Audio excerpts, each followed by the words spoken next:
Nama saya Evi, saya guru bahasa Indonesia mengajar di kelas A fase kelas 2 sekolah dasar.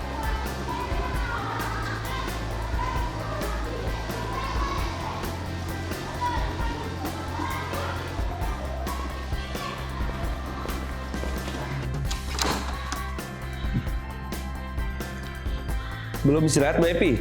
Iya nih, masih kerjakan alur konten untuk bahan ajar di desain pembelajaran saya, Pak. Nah, mumpung ada Pak Atep, saya mau diskusi bentar dengan Bapak, boleh ya?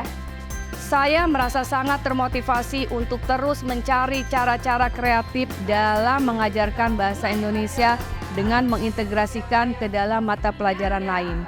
Secara tematik dan berkolaborasi lebih erat dengan rekan-rekan guru lainnya.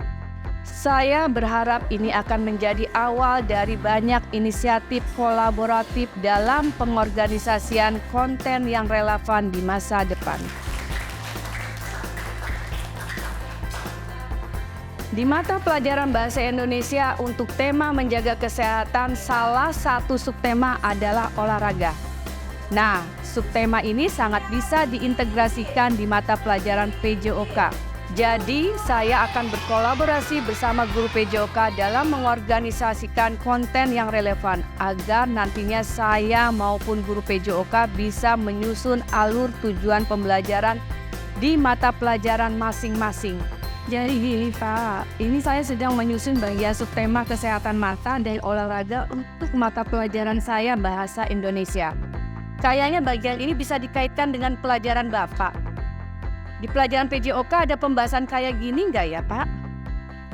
Coba saya lihat punya saya dulu. Nama saya Atep, saya guru pendidikan jasmani, olahraga, dan kesehatan. Saya mengajar di fase A, kelas 2 sekolah dasar. Bisa aja sih, Bu. Mungkin bisa seperti ini, saya memutar video pendek dulu tentang gerak lokomotor, non-lokomotor, atau manipulatif. Lalu peserta didik menjelaskan kembali isi video yang sudah mereka amati dengan kalimat yang sederhana. Mungkin saja nanti prosesnya akan cukup menantang. Misalnya, bagaimana saya bisa berkomunikasi dengan baik dan mendorong guru lain dalam melakukan perencanaan bersama agar materi dari kedua mata pelajaran dapat terpadu dengan baik. Lalu nanti saat merancang desain pembelajaran saya harus mempertimbangkan bagaimana capaian peserta didik dalam menyimak, berbicara, membaca, menulis juga dapat masuk ke dalam desain pembelajaran PJOK. Bisa juga sih Pak, saat membahas olahraga saya akan berencana menampilkan gambar-gambar aktivitas olahraga untuk kesehatan yang sesuai dengan usia mereka. Kayaknya bisa juga di mata pelajaran PJOK, peserta didik bisa mengamati gerakan-gerakan yang terdapat di gambar tadi. Terus mereka diminta menuliskan gerakannya dengan kalimat subjek, predikat, objek. Setelah itu mereka bisa praktekkan saat olahraga. Sepertinya menarik, Bu. Bisa juga dengan mengembangkan aktivitas di mana peserta didik diminta membaca aturan permainan atau teknik olahraga yang terkait dengan gerak lokomotor, non-lokomotor, atau manipulatif. Setelah itu, peserta didik saya ajak untuk menyimak demonstrasi dan akhirnya berbicara tentang kosakata baru yang mereka dapatkan di subtema olahraga di bahasa Indonesia. Saya mengamati subtema olahraga pada pelajaran bahasa Indonesia seperti membaca, menyimak, demonstrasi, berbicara, dapat diintegrasikan dengan mata pelajaran PJOK. Misalnya melalui teks bacaan tentang kesehatan mata dalam pelajaran bahasa Indonesia, peserta didik dapat membaca kembali teks tersebut sebelum melakukan pemanasan untuk koordinasi mata di PJOK. Menggabungkan dan menyelaraskan topik yang relevan dengan PJOK memungkinkan peserta didik untuk mengasah kemampuan peserta didik untuk berbicara, menyimak, mendengar, dan menulis. Misalnya, saat membahas olahraga dapat menggabungkan elemen berbicara dengan konten pelajaran PJOK.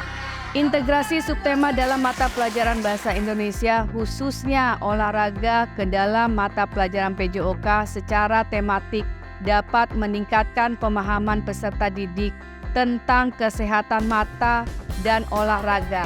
Misalnya membaca kembali kosakata baru untuk olahraga di PJOK. Ini memberikan kesempatan kepada peserta didik untuk memperdalam pemahaman mereka sekaligus mengasah keterampilan membaca mereka. Benar Pak, nanti kosakata ini akan saya kaitkan dengan pola gerak dasar lokomotor, non-lokomotor, atau manipulatif di pelajaran PJOK.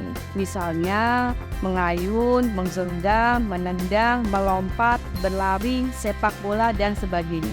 Saya juga dapat mengulang kosakata baru yang dipelajari dalam bahasa Indonesia seperti sepak bola, menendang, dan sebagainya. Sebagai pengantar untuk materi pola gerak dasar lokomotor, non-lokomotor, dan manipulatif. Untuk pembahasan olahraga, saya juga akan mengaitkan dengan PJOK, sehingga di pembelajaran PJOK nanti peserta didik dapat mengingat apa yang sudah dipelajari pada mata pelajaran bahasa Indonesia. Tapi Pak, ada tantangan juga. Tantangannya apa ya, Bu? Untuk peserta didik berkebutuhan khusus kira-kira gimana Pak? Di kelas kita ada soalnya tuh, peserta didik punya gangguan penglihatan, buta warna parsial, ada juga yang mengalami gangguan motorik. Nah, sejauh ini saya sudah antisipasi hal itu. Untuk peserta didik dengan gangguan penglihatan, saya menggunakan gambar visual dan teks bacaan dalam bentuk visual yang lebih besar dan jelas. Ukuran teksnya saya buat lebih besar, format bahasanya juga sederhana. Kalau untuk peserta didik yang kesulitan motorik, biasanya saya mengurangi intensitas gerakan atau menyediakan waktu yang lebih lama untuk menyelesaikan aktivitas. Nah, sepertinya saya akan menyediakan teks petunjuk langkah demi langkah yang secara khusus saya buat untuk peserta didik dengan gangguan motorik. Fokusnya sih tetap di gerakan lokomotor, non-lokomotor, atau manipulatif. Kira-kira kalau seperti itu bagaimana, Bu?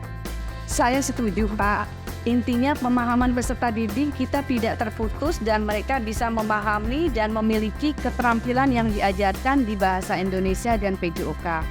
Sepertinya kita perlu menyusun konten bersama secara tematik agar konten di mata pelajaran kita bisa selaras di tahun ajaran ini. Nah, nanti saya akan ikuti juga saat jam olahraga ya. Saya menyadari bahwa pengintegrasian mata pelajaran bahasa Indonesia, khususnya subtema olahraga, dengan materi PJOK dapat membuat peserta didik mengalami pembelajaran yang holistik dan bermakna. Karena satu konten dengan konten yang lain dalam mata pelajaran yang berbeda dapat saling terorganisir dengan baik. Selain aktivitas fisik, diskusi kelompok yang membahas tentang strategi, taktik, atau etika dalam olahraga secara sederhana menggunakan kalimat subjek, predikat, objek, juga merupakan bagian penting dari pendidikan PJOK. Melalui diskusi, peserta didik dapat melatih berbicara, mendengarkan, dan memahami perspektif orang lain. Saat memulai diskusi ini, saya merasa agak ragu apakah ide untuk mengintegrasikan konsep bahasa Indonesia ke mata pelajaran lain maupun sebaliknya akan diterima dengan baik. Yang terpikirkan adalah pengorganisasian konten ini bisa menjadi pembelajaran tematik. Pembelajaran tematik ini hanya salah satu model pembelajaran yang saya pilih meskipun ada beberapa cara lain yang bisa dilakukan. Penting bagi kita sebagai guru untuk melihat bagaimana mata pelajaran dapat saling mendukung satu sama lain. Sebagai guru bahasa Indonesia, saya merasa terinspirasi untuk melihat bagaimana unsur-unsur dalam bahasa Indonesia seperti membaca, menyimak, menulis, dan berbicara dapat diterapkan dalam konteks mata pelajaran lain, khususnya PJOK.